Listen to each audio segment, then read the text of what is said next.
force of nature that will blow through him on my way to slaying the beast. My head hurts, and your face is making it worse. I think Asuka knows who I am now. And yeah, I do work here. It ain't rocket science.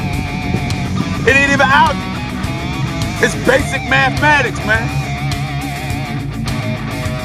Yeah, well, I'm here to make something perfectly clear. The Queen is dead.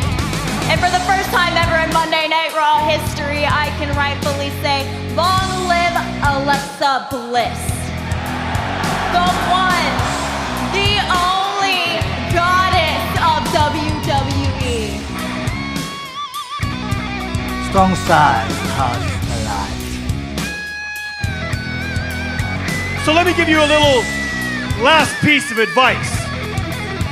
Do yourself a favor and don't play the Bobby Roode lottery, because at the end of the day, you're just not man enough to win.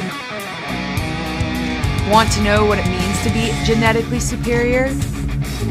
You never will. Let me remind you that this is the house that AJ Styles built. Fade away and classify ourselves as obsolete. Delete! Delete! Delete! You mess with my man, I'm gonna break you, bitch. You hear me?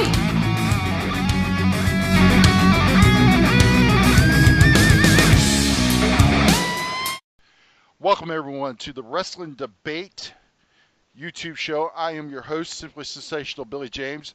Along with me is Sean the Shark Williams. Sean, holy crap, Monday Night Raw, the main event. Now that is that is what you truly call a main event. Absolutely. We're going to be talking about that, but man, I think a lot of us is stunned and disappointed that Bayley will not be at WrestleMania. She's out with a shoulder injury, which appears to be legit. And we know now, after 2 triple threat matches, that either Nia Jax or Sasha Banks will go on to face Alexa Bliss for the WWE Raw Women's title at SummerSlam. Next week, Nia Jax and Sasha Banks will go one-on-one, and the winner gets that title shot. Yeah, and while Nia Jax versus Alexa Bliss would be new, at the same time, though, I just feel like heel versus heel rarely ever works. So I think most likely it is going to go to Sasha Banks. Yeah, I don't think they're going to do a Nia Jax versus Alexa Bliss. I think it's going to be Sasha Banks versus Alexa Bliss. It sucks for Bayley, though. I mean, yeah, which the Toronto crowd freaking ate her alive. Well, the Toronto crowd you always look at it as Bizarro Land, because they always rip the face as a new one. They always do. For the majority, they rip the face as a new one. I mean, there's sometimes they don't, but for the majority of the time they do. But, well, she did struggle. I mean, Bayley did struggle, and I was listening to other podcasts talk about this, and she's just not connecting anywhere near as much as she did when she was in NXT. And it's not entirely on her fault. Just the way WWE creative they've let her down. They've failed. But the other problem, however, is the fact that she's just. Her biggest weakness is she is not a good talker. Well, I give you that. She's on the mic. She's weak, but I think she compensates for that with her in-ring ability. But I think the whole thing comes down to, again, is the poor booking that she receives from WWE management. Look, a lifelong wrestling fan. We get it. We heard it already. We don't need to keep hearing it. She didn't even say that much when she was in NXT. But I honestly think that it's just, to me, more than anything else, I think that if Bayley was on SmackDown, she would be thriving right now. Yeah, I just feel like I don't know. I mean, the point has been brought up is that she's kind of, I don't know, she's coming off like the female version of Rocky Maivia, where if you slapped her, she would just shake it off like, yeah, that's unfortunate. It's like she has an inability to get pissed. She has an inability to actually show aggression. But is that them not letting her develop her character though? Well, I was saying that I'm not saying that that's on her. Once again, that comes down to creative letting her down, and they're failing her. That's the big problem. But yeah, they've booked her poorly. They haven't let her truly evolve her character, and that's on them. But unfortunately, with Bayley's injury, it gives opportunity to either Nia Jax or Sasha Banks, which we both believe it would be Sasha Banks going on to face Alexa Bliss at SummerSlam. And despite whatever protests Vince might have about her right now, unfortunately, you're going to have to bank it on Sasha Banks, which, truthfully, if you had done this a long time ago, you wouldn't have this problem. Because as much as I love Bayley, I think we can agree, the one that's definitely, like, in terms of what woman wrestler on Raw is the bigger draw, is Sasha Banks. I can't disagree with it. I think it would be a different ball game. I think her and Bayley would be on par if it wasn't for Bayley's poor booking by creative. And just and while we agree that Sasha might be better as a heel, always has been, right now, I mean, it's just becoming very, very difficult to turn her heel because of the popularity that Sasha Banks has. True. But I think, and maybe I'm wrong, but I think the original ball game plan was going to be is maybe Bayley win back the women's title, and then her and Sasha feud over it, and that's where Sasha goes heel, because you've got Bayley, who does have a fan base. I think that creative doesn't let Bayley be Bayley. No, they really don't, and again, that's a big problem for her. And that's not on her; that's on the creative. And here's the thing you got to remember: Vince McMahon has got his hands tight around the throat of Raw. Yep. But with SmackDown, he gives a little more leniency, and I think that's one of the reasons why the women do so great over there is because they don't have Vince choking the creative over there. Speaking of which, with NXT, I've heard for TakeOver, ticket sales have kind of been a little low for TakeOver Brooklyn. And from what I was hearing it from, part of it is, you know what? Part of it's got to be the fact that they just really gutted NXT with the whole draft and the draft. Well, I don't understand that, because you got Bobby Roode versus Drew McIntyre. That is going to be one damn good of a match. Okay, yeah. now you've got Ember Moon facing Asuka for the women's title. We know that's going to be great. You got Oteyo Itami taking on Aleister Black. That's going to be a damn good match. That might be the show stealer right there. That could be. And then I'm just going to I hate pronouncing his name because it's so hard to pronounce. I'm not going to judge it because I know who you're talking about, and I can't pronounce it either. I'm just going to say Johnny Gargaro's opponent at Almas versus Roderick Strong. That's basically as close as I can get to it. Yeah, it's going to be him versus Johnny Gargano. That should be a good match. I mean, Johnny Gargano, Mr. Johnny Wrestling. Yeah, who then, we would be seeing him and Ciampa in a feud if Ciampa wasn't hurt. True. And then you've got the Authors of Pain defending the NXT tag titles against Sanity. Which is a battle of who's the bigger monster. Yeah, so, I mean, I don't understand why the ticket sales aren't, unless people are just so damn broke that they're just having to make their option SummerSlam or NXT.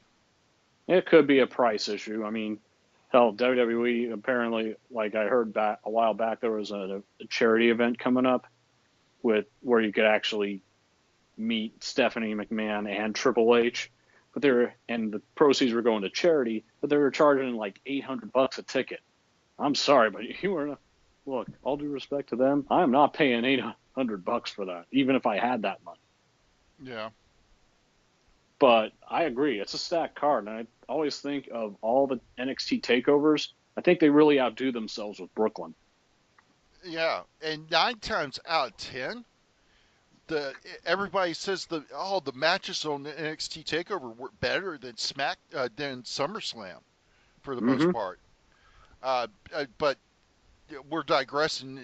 We're going to talk more about SummerSlam next week because it is we're 1 week out from SummerSlam and NXT takeover, and we'll be talking about that next week with our predictions for each card. But you know, one of the things I love about Drew McIntyre, I loved his, not this past week, but the week before, when he was given his promo and he was saying how he went on about how it was when he was first there and when he was called the Chosen One, and how he felt entitled,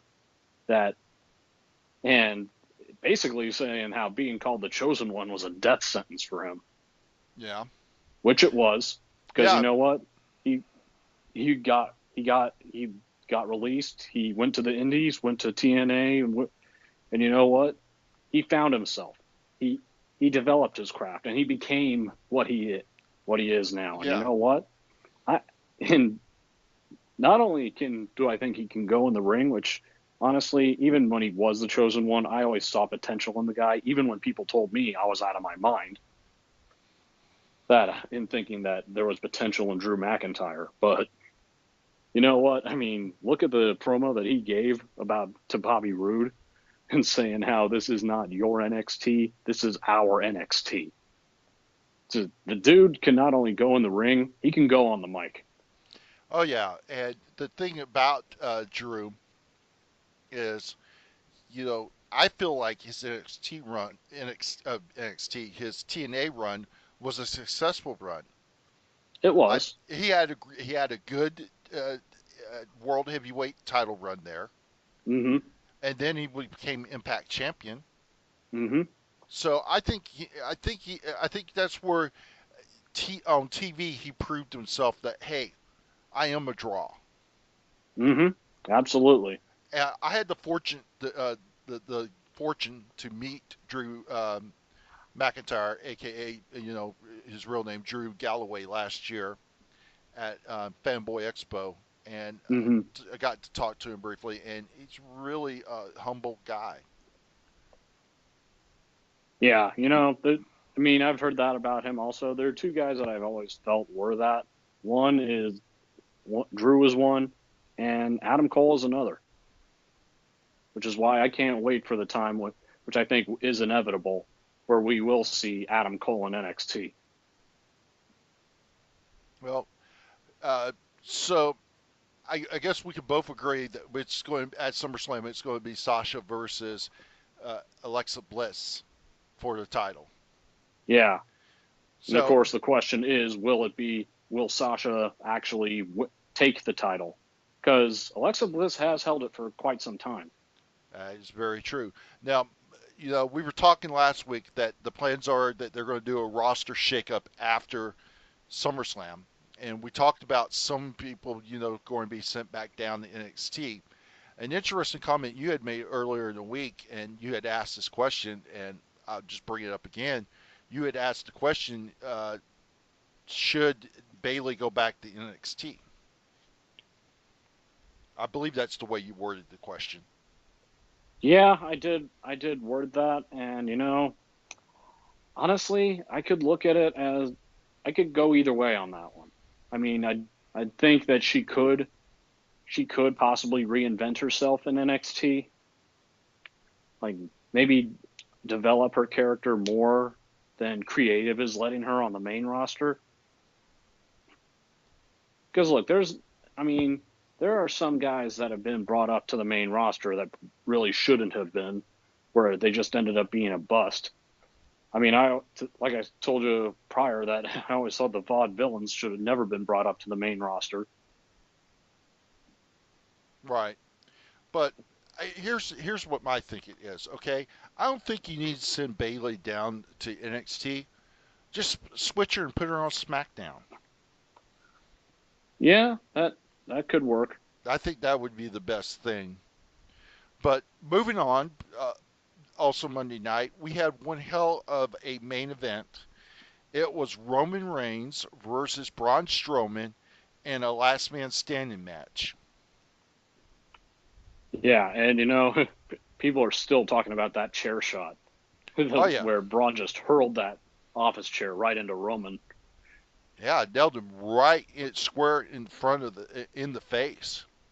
Yep, and of course the match ended with outside interference from Samoa Joe as he hit the Coquina clutch on Roman Reigns, choking him out, enabling Braun Strowman to get up, which cost Roman Reigns the match. But you know what? I'm also not bothered by that. I'm not either. I guess this is the thing is that Roman. It was simple fast. He was pushed too fast, too soon, and they pushed him so far down our throat that it will be a long time before he's able to get over as acceptable main eventer, accepted by the fans. It's going to be a while. It ain't happening overnight. That ship doesn't sail. No, but without question, Braun Strowman is definitely, I'm not even going to say star in the making. The guy is one. He is just, and I'm not even going to say monster among men. The guy is a flat out monster. Yeah, I got our debate with the person over Braun Strowman and Roman Reigns, saying what's the difference between Braun and Reigns? Everybody bitches about Reigns being shoved down our throats and not being ready and blah blah blah, but they're doing the same thing with Braun Strowman and everybody's fine with it. Here's where I see it different though, is that Braun has a presence about himself. He comes out and right with the music going, Braun! And you know what? People, they resonate because, like I said, he has a presence. He has an identity. Roman Reigns comes out there and basically is simply there. He's still doing the same shtick that he did when he was in the Shield. Same music, same gear, and absolutely nothing's changed with him. While you look at other guys, you look at Dean Ambrose, you look at Seth Rollins, who were part of the Shield, and they found an identity outside of the group. And the fact is, and I feel that's the biggest difference, is that Braun is actually, well, you're forcing Roman Reigns into, like, skyrocketing to the top and just going right for the moon. Braun Strowman, you feel like, is earning his keep. And you know what? I will say this, and I've said this, that his feud with Roman is probably the one feud I could say of Roman's that I've actually enjoyed. Mm-hmm. Well, I think that the thing with Braun is that he's believable, and he's got that it factor that Roman's either lacking or hasn't found. He can also talk, which Roman is still not the best talker. Right. Well, I think Braun. I think the thing with Braun is that he's he's limited. He doesn't go into a big spew. He says his quick statements and then he's ready to go. He does enough, and then lets the rest of his strengths compensate for the rest, Correct. which succeeds. Correct. But I think the other thing that I think one of the bigger things is that I think one of the strikes against Roman was, and this ain't his fault. This is creator's fault by having him be the one that they claim retired the Undertaker.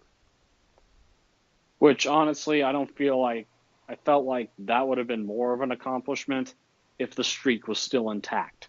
Considering Brock already did that, really, Roman just did half the job.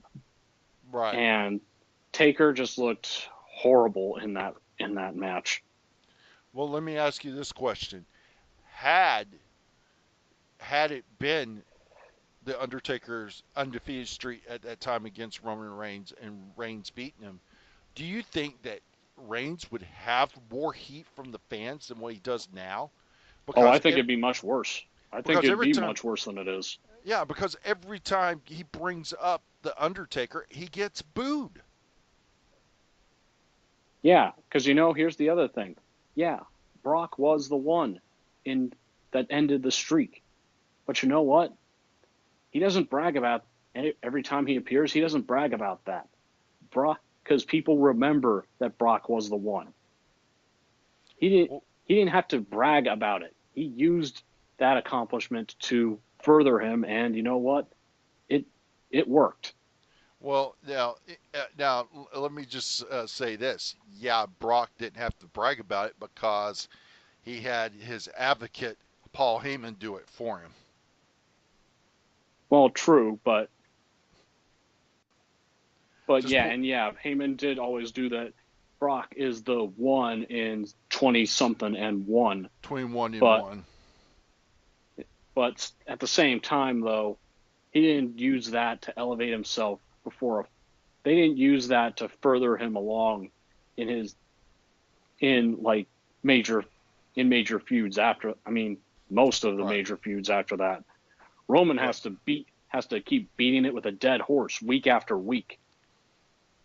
Yeah, I think the other big thing is that when he always says this is my yard, I find that annoying, almost as annoying as hearing Maria Kanellis say she's the first lady of SmackDown.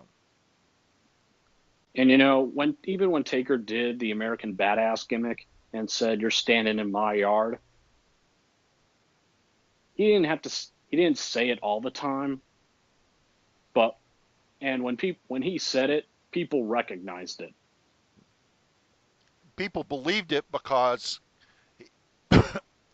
he had the credentials to back it up. Yeah. In the case with Roman Reigns, he basically had the match handed to him. And at least when Brock was fighting Taker, he was fighting somebody that could still fight. Towards the end of that match, Roman was beating a guy that couldn't keep up with him and could barely defend himself in the ring. Yeah. He made Taker look mortal, and honestly, there's nobody that benefited from that. Sure as hell not Roman. Right. And the more he keeps saying it's his yard, you know what? As far as I'm concerned, Braun Strowman repossessed it. True. So, moving on, big rumor in the wrestling world, and from what I understand, it is very true because I've read a reliable, as much as I don't like the Washington Post, but that's a whole different story, and we won't get into that because that's political, and I don't do political here. They reported that Ronda Rousey is training for a pro wrestling career. Well, there's really no sense for her continuing with UFC because, there's no shame in it. It's just that The sport caught up with her. It was bound to happen at some point, and it happens to many fighters in UFC. And it simply happened. So, and you know, many UFC fighters have tried pro wrestling. Some more successful than others. Shamrock was one of the first to do it. Severin after him. Tank Abbott. A lot of them tried it. But I think Ken Shamrock was successful, and to a certain extent, Dan Servin was successful. Yeah, I mean, not so much with WWE, because Shamrock did at one point hold the NWA title. Same with Severin. In fact, Severin held it for like several years, I believe. Right. I think Tank Abbott was the one that didn't do good. Yeah, but, although I don't think I don't know if I would ever think Tank Abbott was really that good anyway. Right. But compared to others, but yeah. But getting back to Ronda Rousey, supposedly she's training with Brian Kendrick. Which, if that's the case, he's a good trainer. I mean, yeah, he's a good person to be training with. Yeah, and let's clarify something. Just because Ronda is training with Kendrick and looking at a career with WWE, stop thinking that this is going to be another Eva Marie. It's not. Oh, no. I don't think anybody's thinking that with Ronda Rousey. There's a big difference. Yeah, Ronda has the credentials. She's earned her keep, and she's trying to earn this. She's not expecting anything to be handed to her on a platter like what Eva Marie got. Correct. And here's what some people I was talking to with when this rumor came out, and later confirmed that Ronda would debut in NXT. And that to me even shows even further that she wants to earn it. And people and some of the people I talked to think that Asuka's going to hold on to the belt until Ronda Rousey's ready, and it'd be Ronda Rousey versus Asuka. See, I hope not, because I feel like you do this and have Ember Moon lose back-to-back to Asuka, I feel like they're going to do some serious damage to Ember Moon.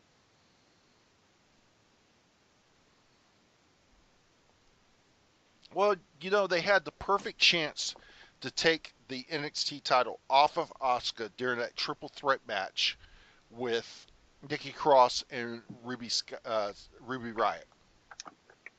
Or even more so, the first match that Ember Moon had against Asuka.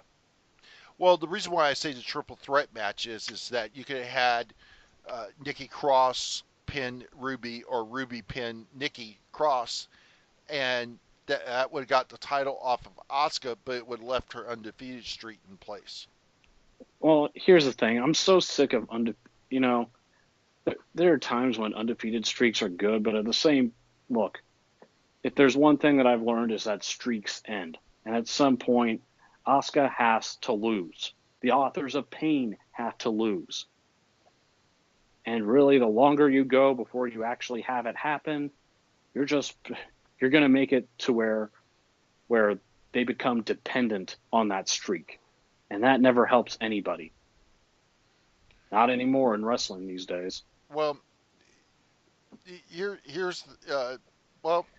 just depends on the situation. But that's the talk that everybody that I've talked to has said that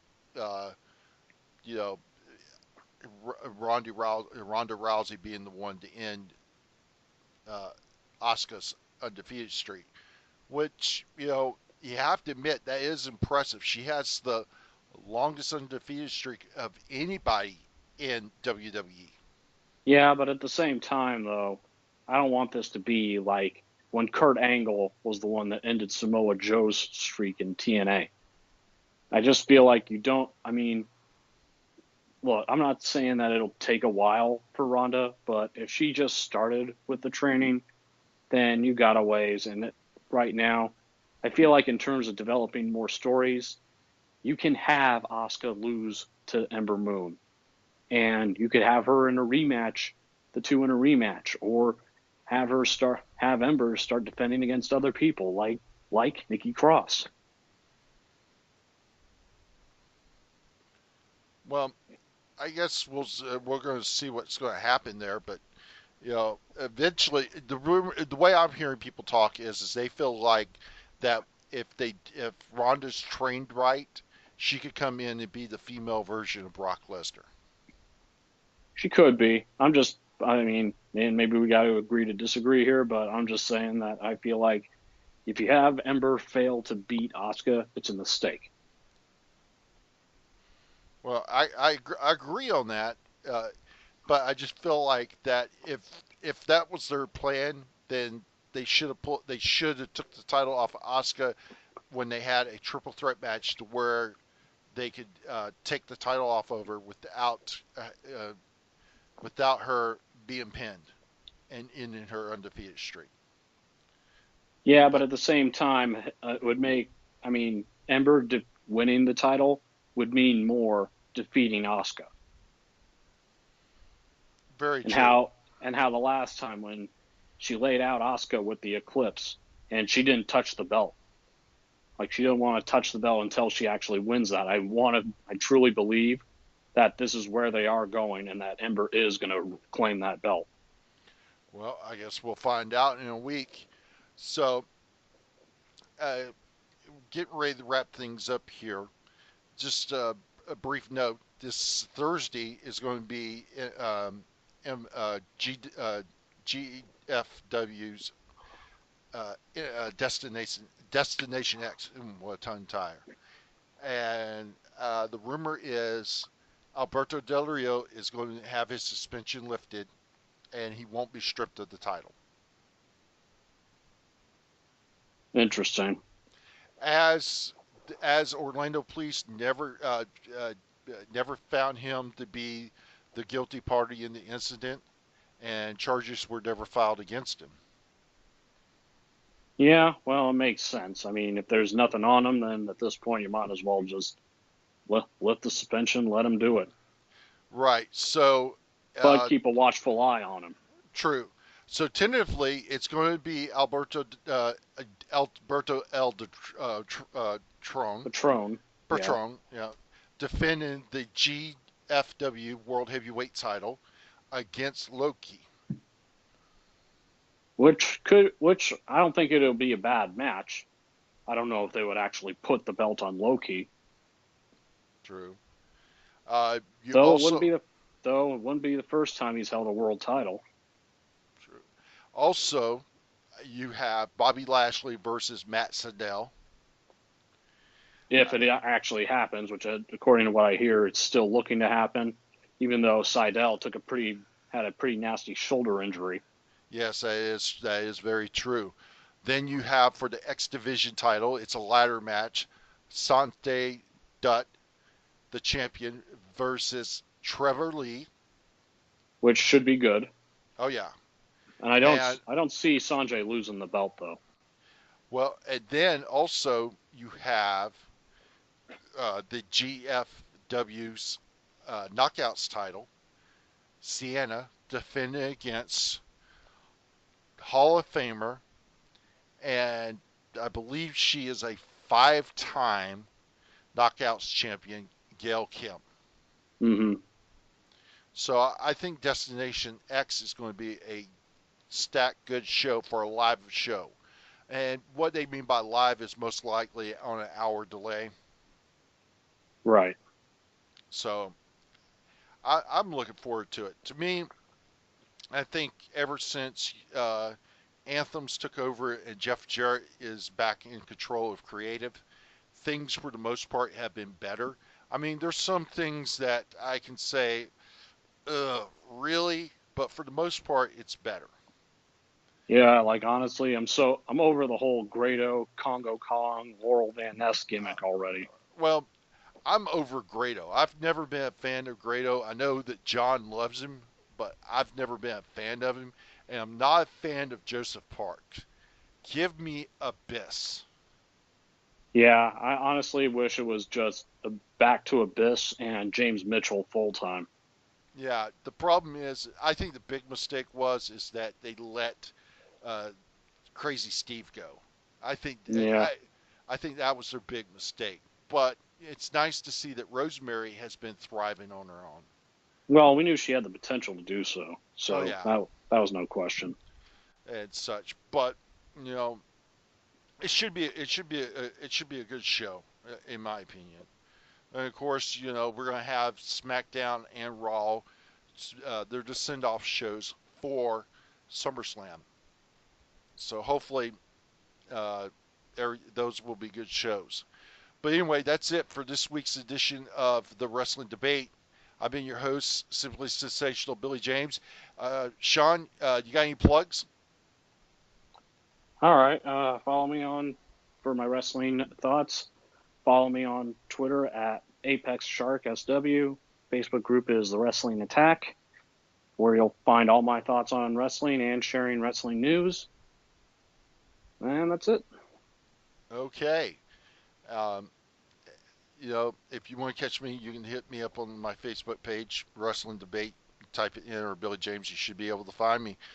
But that's it for this week's edition of Wrestling Debate. Please join us next week when we give our predictions for SummerSlam and NXT TakeOver 3 Brooklyn, where we'll give all our predictions, and I'm sure we're going to have some disagreements on some of these matches, Sean, but that's why we call it the Wrestling Debate. That's right. All right. Thank you, guys, and we'll see you all next week. Catch you all later.